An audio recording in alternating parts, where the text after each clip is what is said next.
Hi, this is Line Dot Arrow Nonstop Paper Crafts second week challenge. And I bought both kits. I printed stuff out, and I'm not sure what I'm using, okay? I think I printed both sticks out, and all the freebies, of course. So I know that part of this is Natalie's kit. Maybe all of it is, okay? So what do I have here? So I've decorated the back. You can see this is a file folder. Here is the front of it.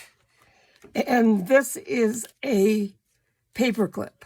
Now what I have here, and actually I'm going to ink around the edges of this.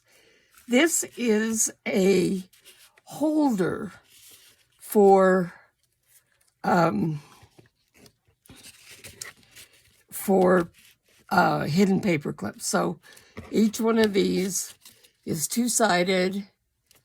See, here and here. They just slide on these little boards. But no, I just was using scraps for most of these. Only this one was hidden paper clip was the one that used Natalie's scraps.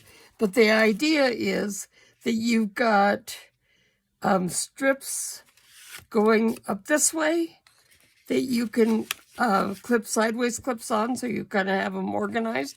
And then you've got a couple of strips going this way, so you can load them on.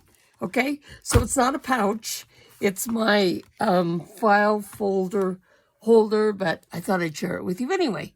Thank you. This is Dorothy Kelty of Raccoon Alley on YouTube.